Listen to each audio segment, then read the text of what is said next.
السلام علیکم ورحمۃ اللہ وبرکاتہ۔ ناظرین، امید ہے آپ سب خیریت سے ہوں گے۔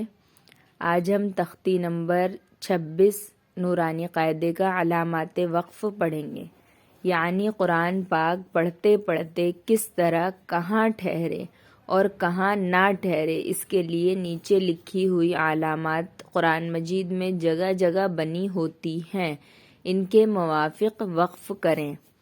ادھر علامات دی ہوئی ہیں اور یہاں تشریح ان کی۔ علامات، یہ گول نشان جو ہے، اس علامت کو آیت کہتے ہیں، یہاں ٹھہرنا چاہیے۔ یہ اردو کا 5 بنا ہوا ہے۔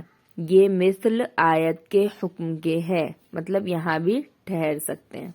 میم، یہ وقف لازم کی علامت ہے، اس پر ٹھہرنا ضروری اہم ہے، یعنی بہت ضروری ہے۔ یہاں ہر حال میں ہمیں وقف کرنا ہے، سانس توڑنا ہے جب یہ آیتوں کے بیچ میں آئے۔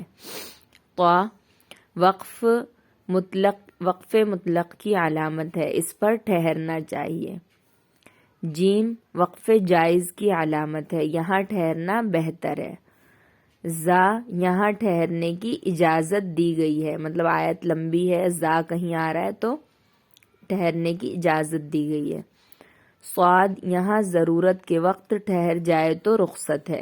صاد اگر آیت کے بیچ میں آ رہا ہے اور آیت لمبی ہے یا کسی وجہ سے سانس توڑنا ہے تو رخصت ہے، یعنی اجازت ہے، آپ ٹھہر سکتے ہیں۔ قاف، یہاں ٹھہرنے میں کوئی حرج نہیں۔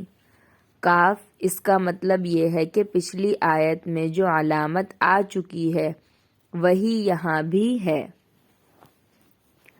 معا، اور یہ 3 جو نقطے ہیں، یہ معانقے کی علامت ہے۔ 2 جگہ 3 نقطے لکھے ہوتے ہیں، ان میں سے ایک جگہ ٹھہرے اور ایک جگہ ملا کر پڑھے۔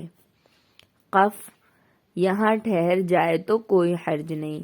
صل، یہاں بھی ٹھہر سکتے ہیں مگر نہ ٹھہرنا بہتر ہے۔ اگر سانس توڑنا ہے تو توڑ سکتے ہیں، لیکن نہیں ٹھہریں گے تو زیادہ اچھا ہے۔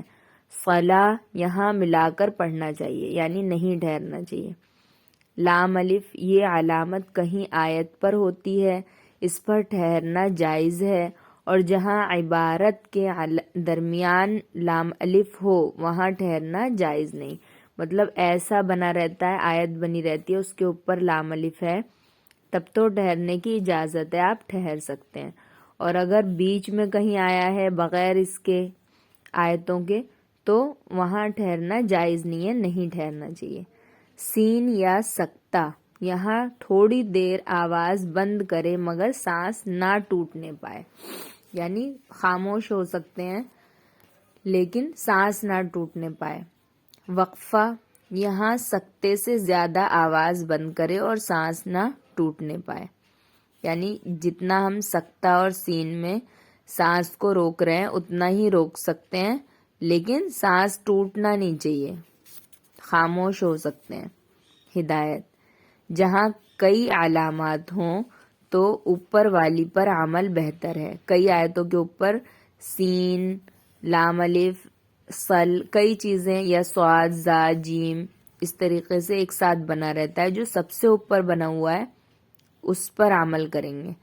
نمبر 2، آیت کے بیچ میں اگر سانس ٹوٹے تو تختی نمبر 17 کے موافق سانس توڑے، پھر کچھ پیچھے سے لوٹا کر پڑھے۔ یعنی اگر آیت کے بیچ میں سانس ٹوٹ جائے، لمبی آیت ہے، پڑھتے پڑھتے کسی وجہ سے، تو اس حرف کو دوبارہ پیچھے سے پڑھ لیں گے، صرف اس حرف کو دوبارہ پڑھیں گے جہاں سانس توڑا ہے، اس کے بعد پوری آیت ایک سانس میں پڑھیں گے۔